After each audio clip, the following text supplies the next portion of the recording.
So welcome back to the Happiness series and today 3 of part 4.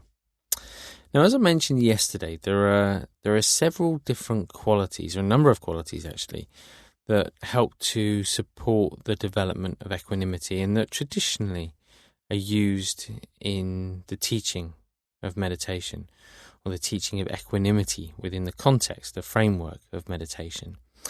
And the first of these is usually translated as something sort of like virtue or integrity. I think probably the latter is more helpful.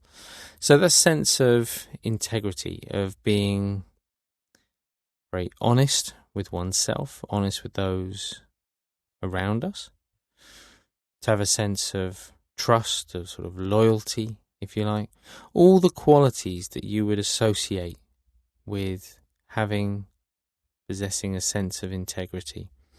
When we have that, when that's present, it's very difficult not to have a feeling of balance or equanimity.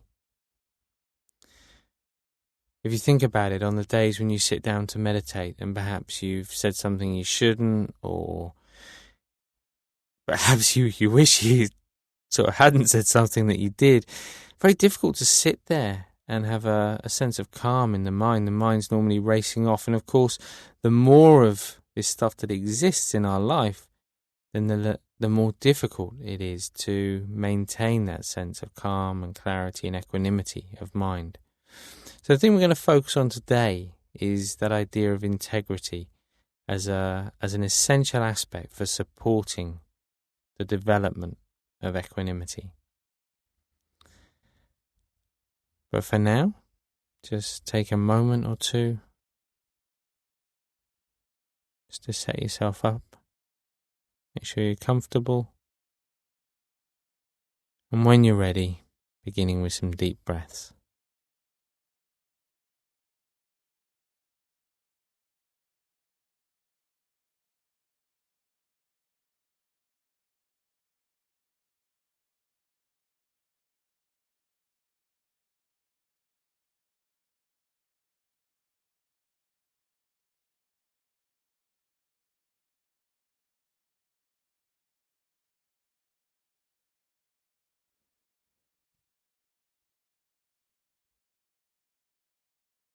And with the next out breath, just allowing the breath to return to its natural rhythm.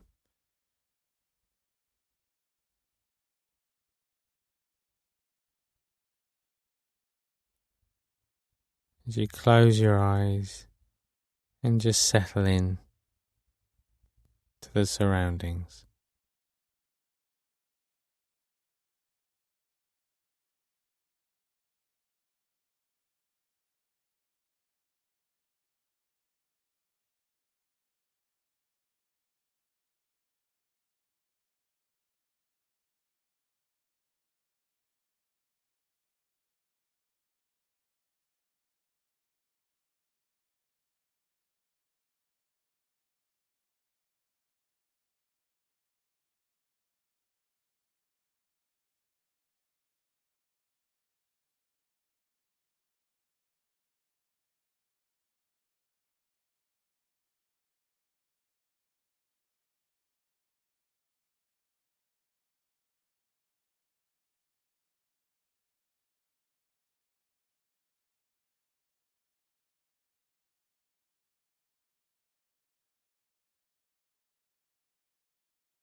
And then now just scanning down through the body.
So just being clear in your mind now before shifting the attention to the breath. Just knowing why you're doing what you're doing right now. Who you're doing it for. What are the benefits? The people around you in your life.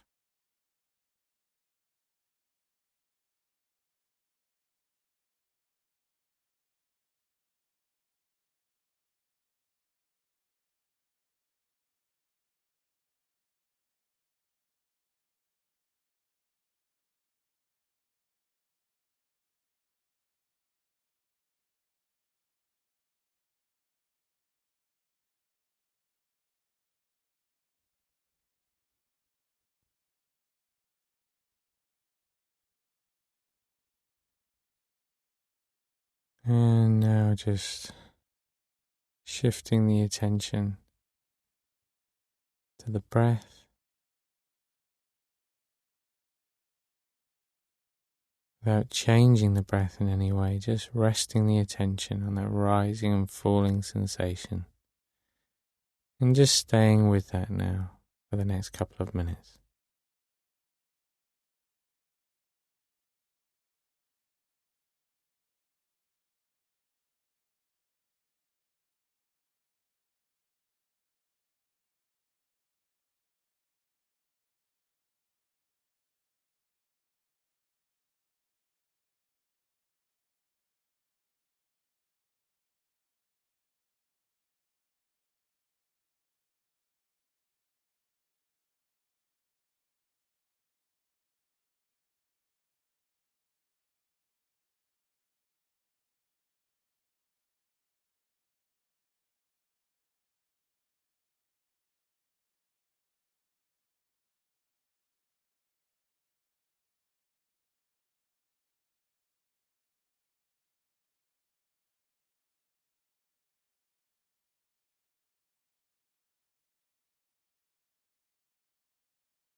And now in your own time, still aware of the breath, but just beginning the visualization, remembering the qualities of that pinprick of light as it expands outwards in every direction.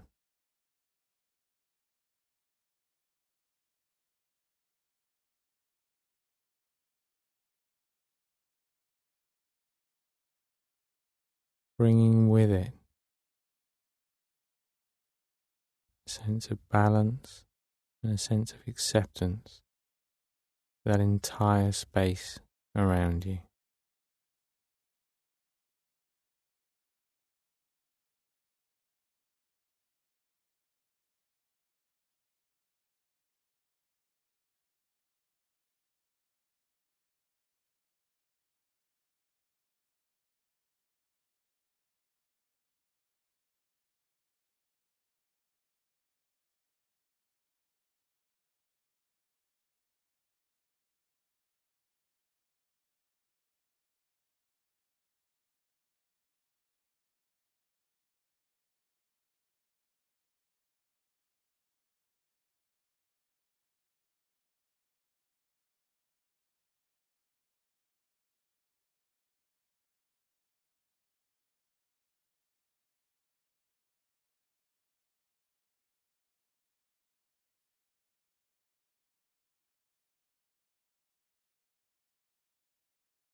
And now when it feels as though you've gone as far as you can possibly go,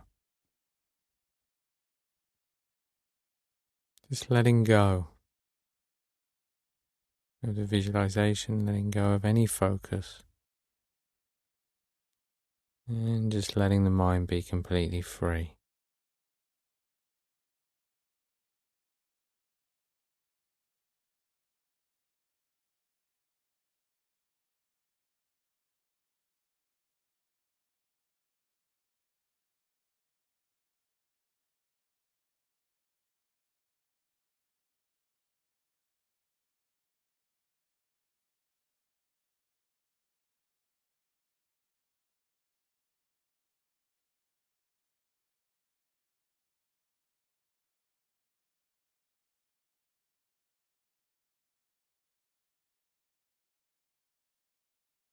And now just bringing the attention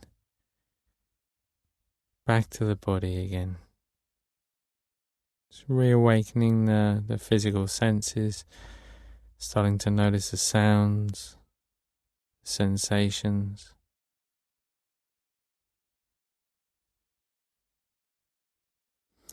In your own time, you can open the eyes again. Remember, just blink a few times to refocus the eyes. That seamless transition from meditation to mindfulness, from exercise to everyday life. And when you just sort of made that intention to be aware throughout the day today, then you can just sit back in the chair. And as you head into the day today, just taking a moment to reflect on that sense of integrity. So very often when integrity is used in the context of equanimity, it's talked about in sort of blamelessness. Well, very few of us, I think, are completely blameless in life. We tend to sort of do things which might annoy others or might displease them in some way, But I think as much as possible, the more we can have a sense of integrity, the greater the sense of equanimity will be in the mind. So just noticing throughout the day, not necessarily trying to have greater integrity. I think that's something kind of inherent anyway. It's more noticing when we do things that perhaps move us away from that feeling. And in the moment, realizing that we have a choice. Just because we've always done things a certain way doesn't mean we need to continue doing them in the same way. And when we pause and realize the benefits of taking that longer term sort of direction or choice, then actually it becomes very obvious why we would go that way and how through experiencing a greater sense of equanimity, ultimately we experience a greater sense of contentment and happiness as well. So just something to reflect on.